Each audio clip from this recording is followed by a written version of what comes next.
one.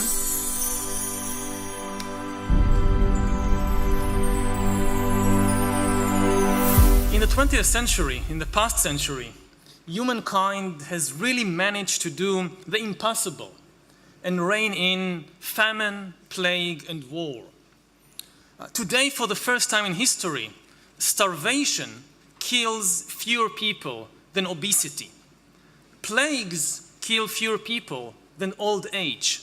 And violence kills fewer people than accidents.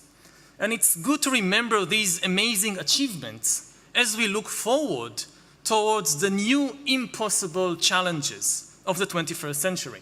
And the 21st century will be full of new and even more difficult challenges than we have ever encountered before, ranging from climate change to the rise of disruptive technologies like artificial intelligence. In this talk, I want to focus on what is perhaps the most complicated challenge of all, which is the challenge to our humanity. In the coming decades, the twin revolutions of biotechnology and information technology, or really the merger of biotech and infotech into a single overwhelming scientific tsunami, this might very well undermine our conception of humanity and will shake the humanist foundations of modern civilization. Because when we come to confront any big challenge, whether it's nuclear war or climate change or AI, we always need some ethical basis to stand on. And for generations, our most solid ethical basis has been humanism. But in the 21st century, humanism itself might become obsolete. Now, what exactly is humanism? To put it very simply, humanism is the idea, the belief, that human feelings are the ultimate source of authority. When we confront any big question or dilemma in our personal lives or in our collective life as a society, humanism expects the feelings and free choices of human beings to provide us with an answer. Humanism tells us to listen to ourselves, to follow our heart, to be true to ourselves. And since no one can understand my feelings and free choices better than me, no one should have absolute authority over me, over my life. This is the basic idea of humanism. Now, this sounds a bit fuzzy and abstract and complicated, so I'll give a few examples of what humanism means in practice, because I think when we talk about such big questions, especially ethical questions, clarity is of utmost importance. If you don't have clarity, it becomes very difficult to really understand what we are talking about. So what is humanism in practice? Let's look at several different fields. Let's look first at politics. What is humanist politics? Humanist politics believes that the voter knows best, and governments should serve the voter. If you encounter any big political question, you should ask the voters what they feel about it. The feelings of the voters are the highest political authority. And mind you that in referendums and elections, people are not really being asked, what do you think? They are asked, what do you feel? If elections were about human rationality, there was no reason to give everybody equal voting rights, because different people have different rational faculties, rational capabilities. But in feelings, supposedly, everybody are equal. And that's why, for example, when Britain needed to decide whether to leave the European Union, they didn't go to the Queen of England to make the decision. They didn't ask the Archbishop of Canterbury to make the decision. They didn't even ask the great professors of Oxford and Cambridge to make the decision. No, they went to each and every British citizen and asked him or her, how do you feel about it? And when the citizens said they felt like leaving the EU, there was no higher authority that could tell them your feelings are wrong. That's humanist politics. The voter knows best. Now, what is humanist economics? Humanist economics says that the customer is always right, and businesses serve the customer. How do you know if a product is good or bad? It depends on the customers. It's very, very simple. A good product is a product customers buy. A bad product is a product customers don't buy. It's as simple as that. If you make a product and you're convinced it's the best thing in the world, but nobody buys it, it means it's a bad product. You can't come to the customers and say your feelings, your choices are wrong, at least if you believe in humanist economics. Now, how does this manifest itself in art and aesthetics? What is humanist aesthetics? Just as humanist economics believe that the customer is always right, humanist aesthetics believe that beauty is in the eye of the beholder. Throughout history, there are many attempts to define or to find some objective definitions for art and for beauty. But then came humanism and says, no, there are no objective definitions. There are only subjective experiences and subjective feelings. In 1917, a century ago, Marcel Duchamp took an ordinary mass-produced urinal, which I think you can see there, declared it a great work of art, placed it in an art exhibition, and ever since then there is this raging debate, is it art? Is it beautiful? Who decides what is art? And if you are a humanist, you will eventually conclude that, well, this depends on how people feel. Art is anything that people believe is art. And beauty is anything that people find beautiful. If somebody feels that this is a beautiful work of art and is willing to pay millions of dollars to have it, so who is there in the universe that can tell this person you're wrong? It's not art. It's not beautiful. So this is humanist aesthetics. Now, what is humanist ethics? Humanist ethics, in essence, believes that if it feels good, do it. Again, throughout history, there are many attempts to define some absolute and objective morality, which is independent of human beliefs and feelings and experiences, based perhaps instead on divine revelation. Thus, in the Middle Ages, homosexuality was considered a terrible sin because the Bible said so, because the church said so, because the Pope said so. Then came humanism and said that we don't care about what the church says or the Pope says or the Bible says. We care about human feelings. This is the ultimate groundwork for morality. If two men love each other and their love doesn't harm anybody, why should anybody think that this is bad, that this is evil?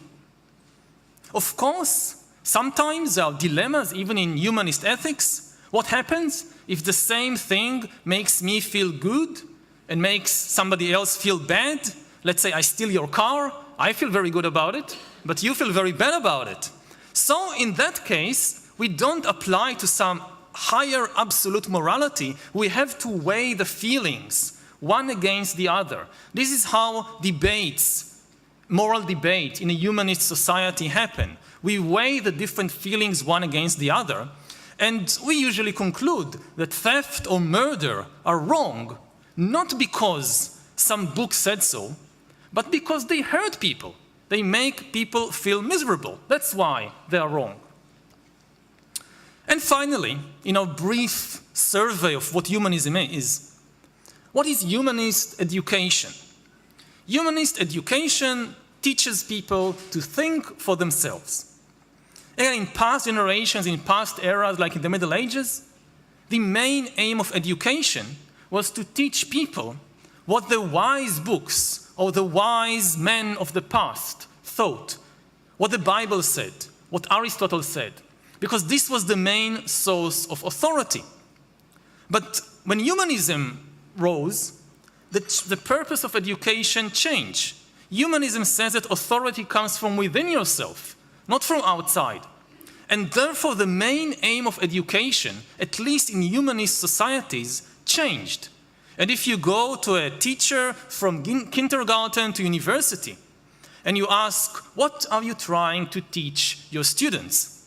So the teacher would say, I try to teach history, or chemistry, or physics, but above all, I try to teach them to think for themselves, because this is the ultimate source of authority. So this is humanism. And it has dominated our world for quite some time now. But in the early 21st century, humanism is facing an enormous challenge. Not from dictators or demagogues, but above all, from the laboratories. Humanism again says that authority comes from our feelings, which reflect our free will, which nobody besides us can really understand. But science now tells us with greater and greater force and authority that this is all a myth. This simply isn't true. There is no free will. It's a myth. Feelings don't reflect free will. Feelings are biochemical algorithms. And given enough data and enough computing power, an external system can understand me much better than I understand myself. The big idea of our era, whether we like it or not, the big idea of our era is that organisms are algorithms, and algorithms can hack organisms, including Homo sapiens. It's just another organism. Again, organisms are algorithms, and algorithms can hack organisms. Now, this is even more complicated than humanism. So again, let us try to explain and give a few examples. What do the scientists mean when they say this? Well, first of all, no free will. So the natural sciences, biology, chemistry, physics, they understand the world better and better, far from perfect, but still better and better. And as far as they know, in the universe, there are only two kinds of processes. There are deterministic processes, and there are random processes. And randomness isn't freedom. That's very, very clear. We are not familiar with anything in the universe which can be described as a free process. Free will, as far as we understand today, is an empty concept that doesn't describe anything in reality or in nature. Humans certainly have desires. They have a will, but they are not free to choose their desires, to choose their will. And their feelings, therefore, don't reflect any kind of free choice or free will. And certainly their feelings, according to the life sciences, are not some spiritual quality that God gave only Homo sapiens in order to appreciate beauty and in order to make moral judgments. No, all animals, all mammals, all birds have feelings. And these feelings evolved by natural selection as biochemical algorithms for making decisions. They are based not on free intuitions, but actually on calculating probabilities. The big debate about the heart versus the brain, emotions versus logic, actually there is no debate. Emotions, feelings, sensations, they are all actually also calculation, which happens so fast that we just don't notice the calculation which is happening in a split second below our level of awareness. Let's look at a concrete example. A baboon stands in the African savannah and sees a tree with bananas on it. But not far from the tree, there is also a lion. And now the baboon needs to make a decision of the kind that every animal needs to make every day of its life. Do I risk my life for the bananas or not? And the survival of the baboon depends on this decision. And in order to make this decision, the baboon really needs to calculate probabilities. What is the probability that if I don't eat these bananas, I will die from hunger, versus the probability that if I try to get these bananas, the lion will eat me? To survive, the baboon needs to make a good calculation of probabilities. Now, in order to make the calculation, the baboon needs a lot of information. Information about the bananas, how many bananas, 2 or 8, are they big or small, green or ripe? Information about the lion, how far is the lion? How big is the lion? Is the lion asleep or awake? Does he look hungry or satiated? And also the baboon needs a lot of information about himself. How hungry I am, how fast I can run, and so forth. And you need to take all this information together, collect it, analyze it, weigh the probabilities, and reach a decision. How does a baboon do it? The baboon doesn't take out a pen and a calculator and a piece of paper and start calculating. No, the entire body of the baboon, and especially the sensory organs and the nervous system and the brain, this is the calculator. Within a split second, the baboon takes in smells and sounds and sights and sensations from within the body, and the billions of neurons in the brain process the information in a split second. The calculation is made, and the answer will come not as a number, but as a feeling, an emotion, fear or courage, or perhaps indecisiveness, confusion. Fear and courage are the way that the calculation is manifested. And they are not spiritual insights. They are a biochemical calculation. And this is true of how baboons make decisions about bananas. This is true of how British citizens make decisions about Brexit. And this is true about how German citizens make decisions about immigration. What's happening there is the very quick biochemical algorithm making a calculation. There is no free will or spiritual insight involved. Now, the humanism was wrong to think that feelings reflect free will. Until today, until the early 21st century, it still made very good practical sense to believe in humanism.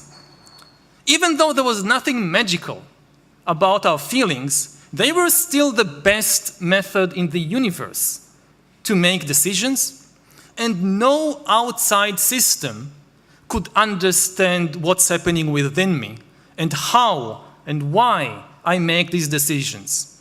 Nobody had the biological knowledge necessary, and nobody had the computing power necessary to make sense of what is really happening within me and why I feel the ways that I feel. Even if, say, the Stasi followed you around 24 hours a day, 365 days a year, all the time looking and watching and eavesdropping on your conversations. Still, the Stasi did not have, in the 1960s or the 1980s, the necessary biological knowledge of what's happening inside the brain of a human being. And the Stasi did not have the computing power necessary to make sense even of the information that it did manage to gather over you. And therefore, it couldn't really understand you. But now, the merger of infotech and biotech is changing the situation. Advances in biology, and especially in brain science, are giving us, some of us at least, the necessary biological understanding, and at the same time, advances in computer science, especially in machine learning and AI, are giving us, or some of us, the necessary computing power. And when you put the two together, when infotech and biotech merge, what you get is the ability to hack human beings. There is a lot of talk of hacking these days, about hacking computers and smartphones and email accounts and bank accounts, but we are really living or entering the era of hacking human beings. And once you can hack human beings, then authority is likely to shift from human feelings, which are no longer this black box that nobody understands. The authority might shift from human feelings to computer algorithms. And humanisms and elections and the free market and so forth, all this will make no more sense. We see it happening already today, beginning to happen, first in the field of economics.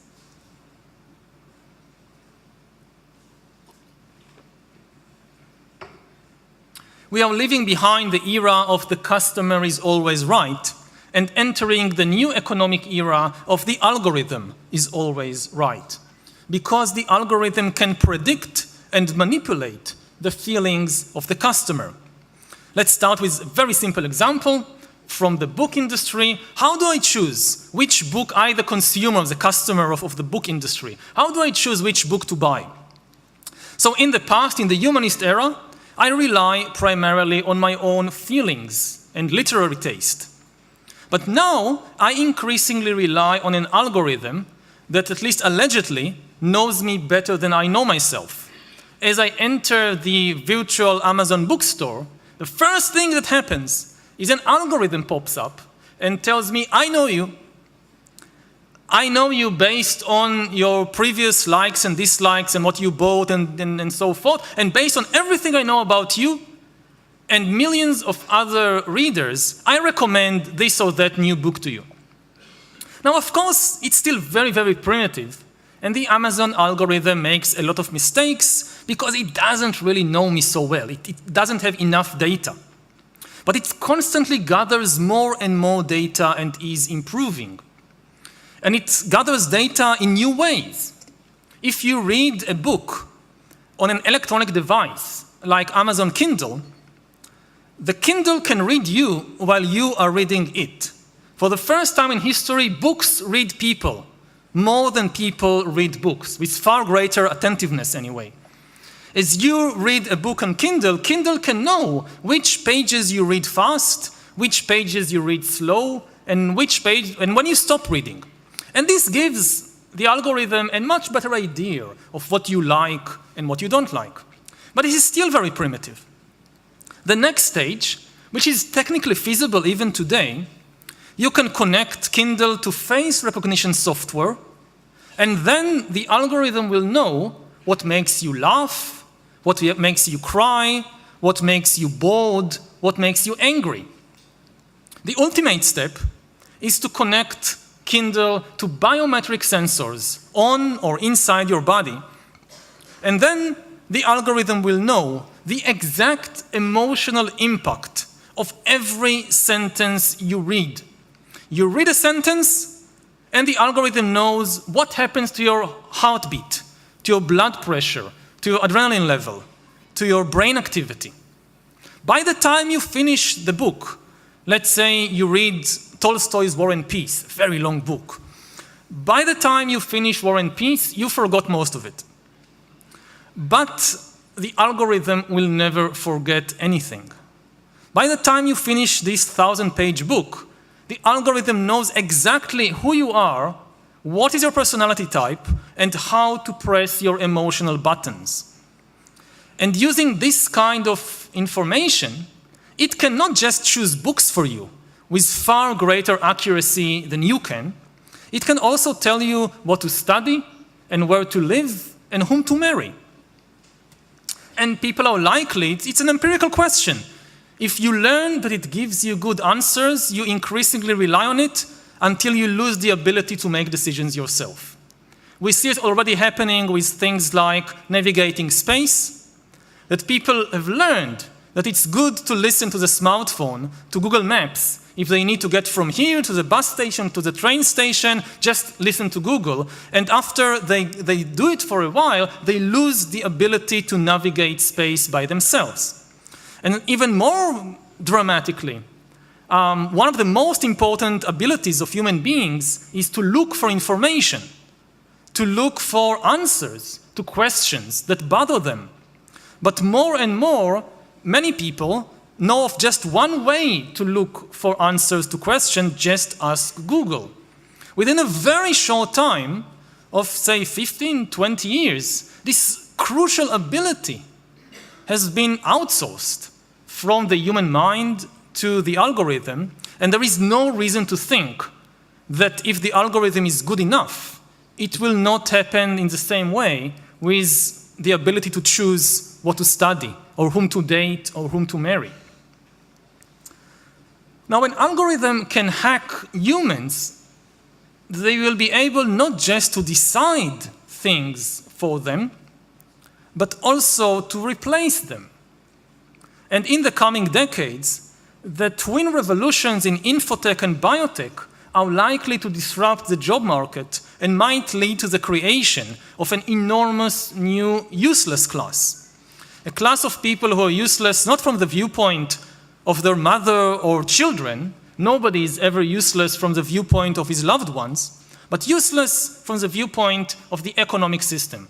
There is nothing they can do better than an algorithm, than a computer, than a robot. And it should be emphasized, this is not the result just of the rise of artificial intelligence. By itself, artificial intelligence is not able to do something so dramatic. It's the merger of infotech, of AI, with biotech.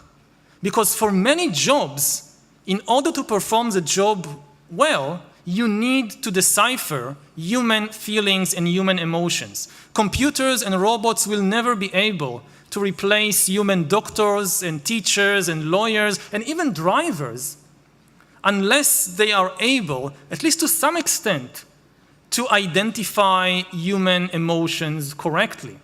And some people have this maybe wishful thinking that this is something computers will never be able to do. They can make calculations, but they can't understand emotions. They can't understand feelings. So they will never replace human doctors or teachers. Now, this makes sense if you believe that feelings are some mysterious, supernatural phenomena that God gave only Homo sapiens and that works in some metaphysical way. But if you accept that feelings are just a biochemical pattern, which in the end is a process of calculation, there is absolutely no reason to be so sure that AI will not surpass human beings, even in emotional intelligence. It will not have feelings of its own, it will not have consciousness, but it will be able to know that this person is now fearful or this person is now angry with far greater accuracy than any human doctor or teacher or lawyer. Now, just as the authority of the algorithms might come to replace the customer and the worker in the economic sphere, they might also come to replace the authority of the voter in the political sphere. Democracy is ultimately based, as we said earlier, not on human rationality, but rather on human feelings. In elections, voters are not really asked, what do you think? They are asked, how do you feel? And if algorithms can hack human feelings and manipulate and predict human feelings, then democracy is likely to become an emotional puppet show. Politicians, or at least some politicians, are a bit like musicians, and the instrument they play on is the human emotional system.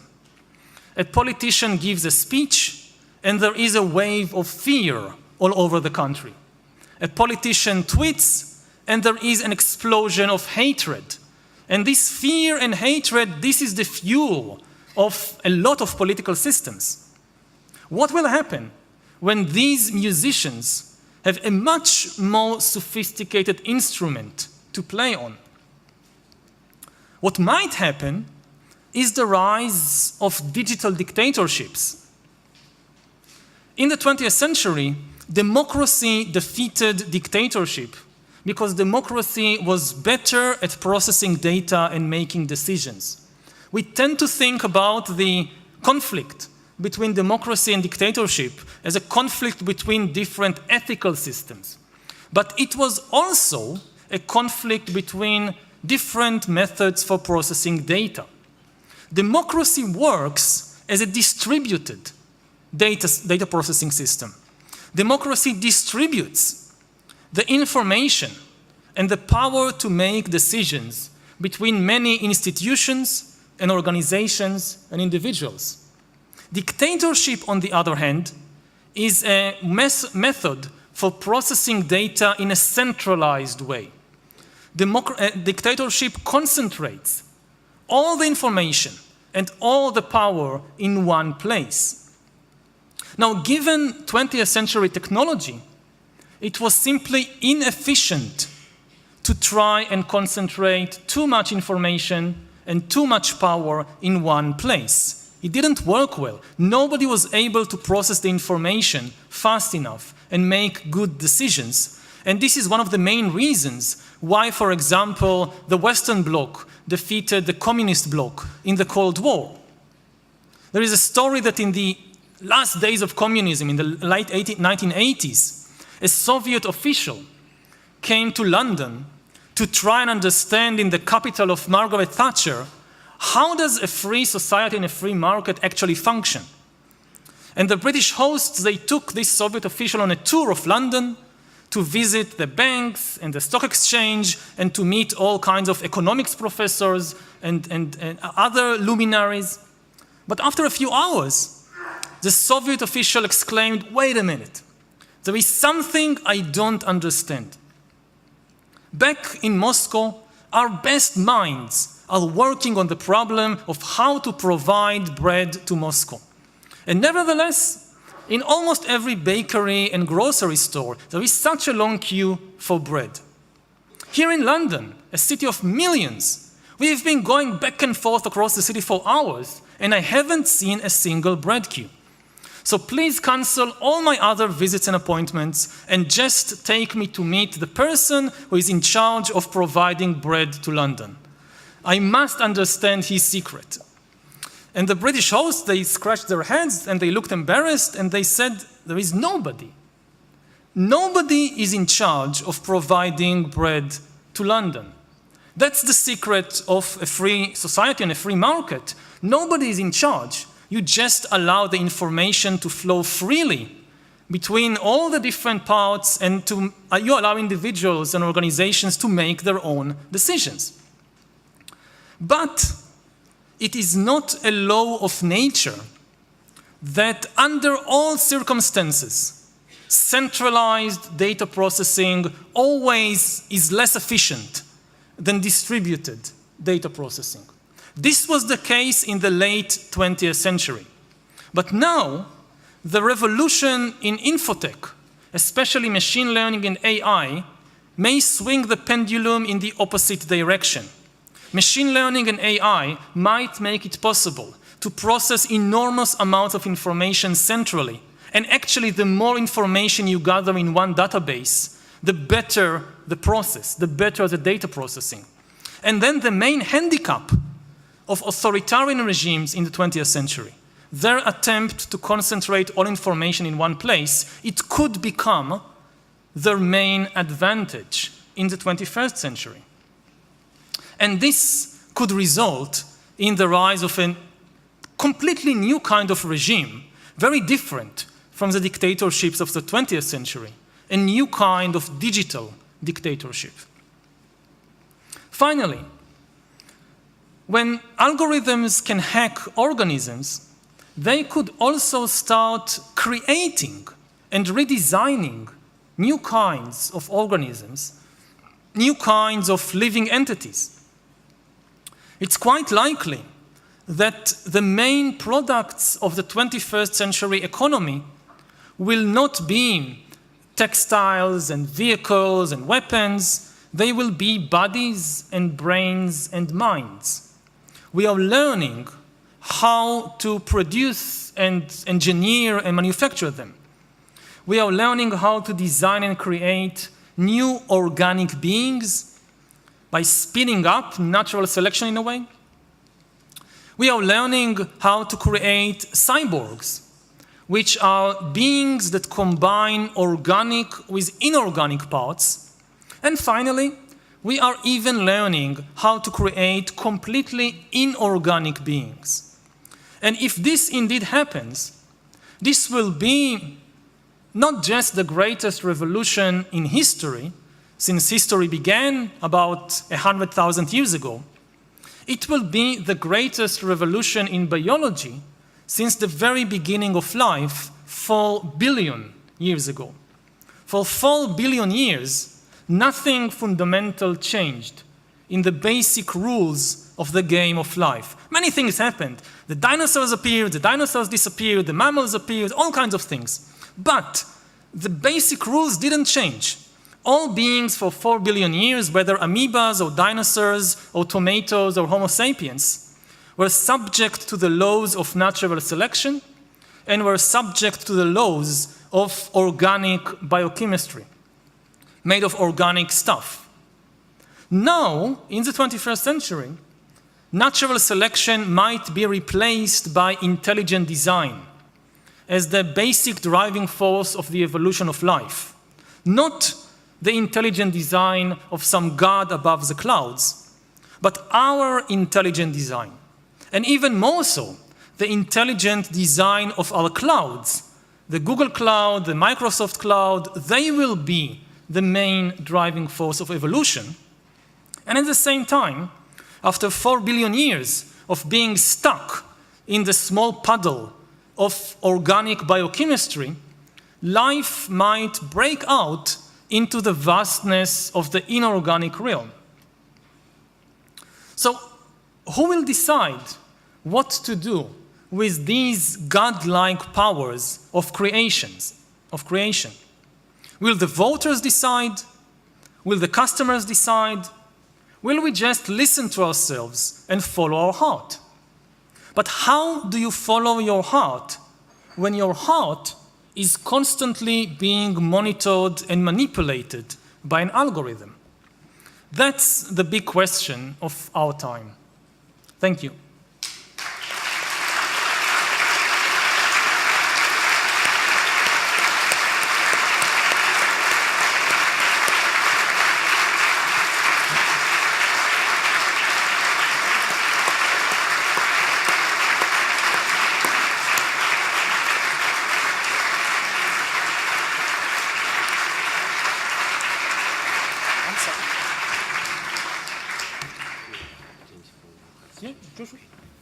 So thank you, Yuval, for this grand history and this grand image of how we have to look forward for some challenges within the 21st century.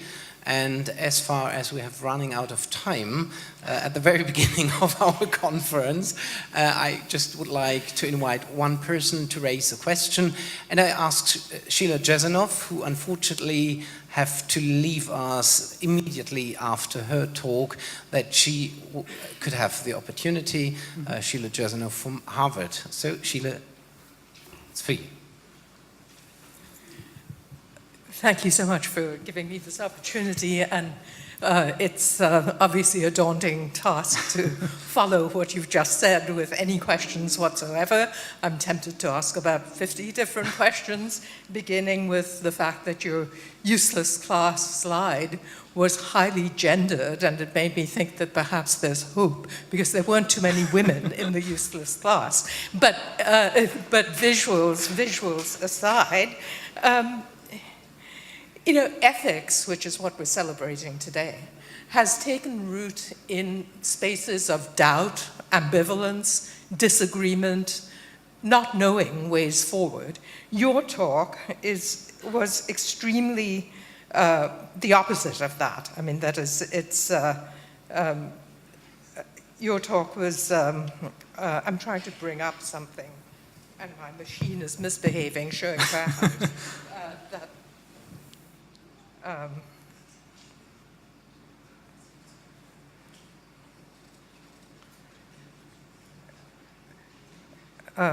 Well, I may have to look for it again. I I don't know why this is happening.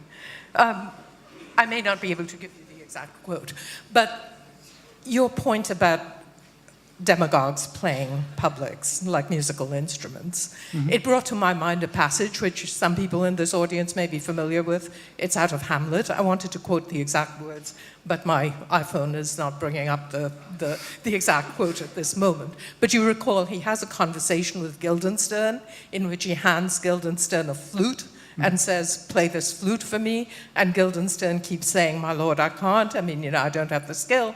I can't play on the keys, etc., etc. And Hamlet says, look, do you think that I am easier to be played with than a flute, which you do not have the technicality, the technical procedures to deal with?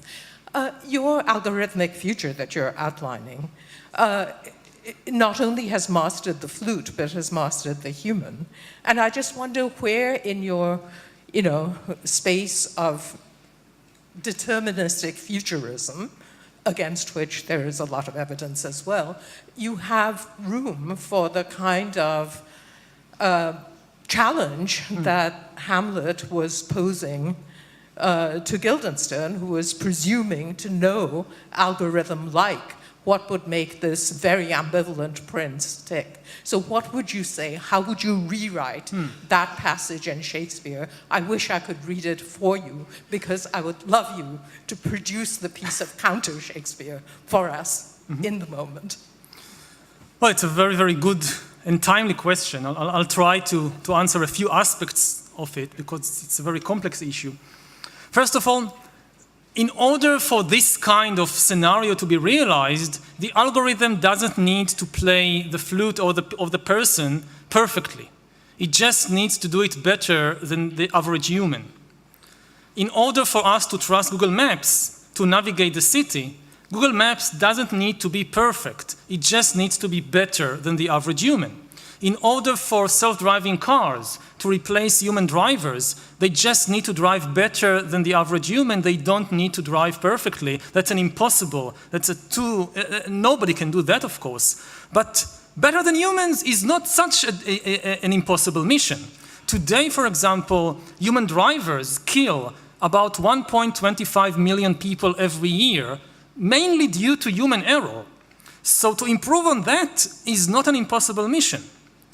And similarly, for algorithms to play a greater and greater role in making very important economic and political decisions, they don't need to be perfect, they just need to be better than the average human, which is, again, not as impossible as sometimes we tend to imagine. And I don't say that this is a good future or a good development. We have to be extremely careful about the terrible dangers it involves.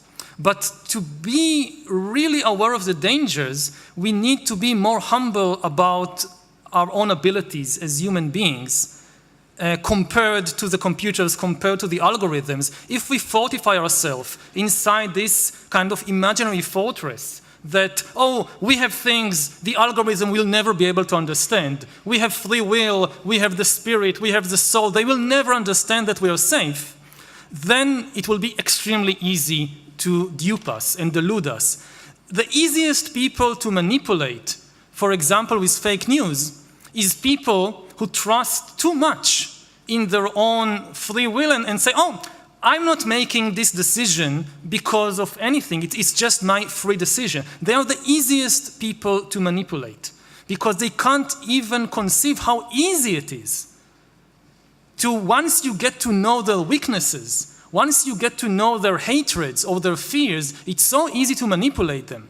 Unless, of course, they have a much better understanding of themselves and of their weaknesses and of their imperfections. I think that when we come to confront this big danger of the algorithmic future, a more realistic and humble appreciation of human ignorance, of human stupidity, of human weakness is key. My main fear is not in the end from artificial intelligence, it's from natural stupidity. I think it's a far greater danger because this is the opening that artificial intelligence can go through. Now, I definitely don't think I don't believe in technological determinism, that, okay, AI is coming and there is nothing we can do, there is just a single outcome this can result in some creepy dystopian future. No. No technology is ever deterministic. We don't have free will, but we do have will, we do have choice, we do have some power left. And we know from history that the same technologies can be used in very different ways. If you look at that East Germany and West Germany, they had access to exactly the same technology. They had electricity, they had radio, they had cars, they had trains. They just chose to do different things with them. It's the same with AI and biotechnology. They will change the world, but they can change the world in different ways. And it's still up to us to try and influence the direction it is taking. And I think that, as I said, a more humble and realistic appreciation of human abilities and human limits will make it more, not certain, but will make it more hopeful that we can make the right choices. Thank you.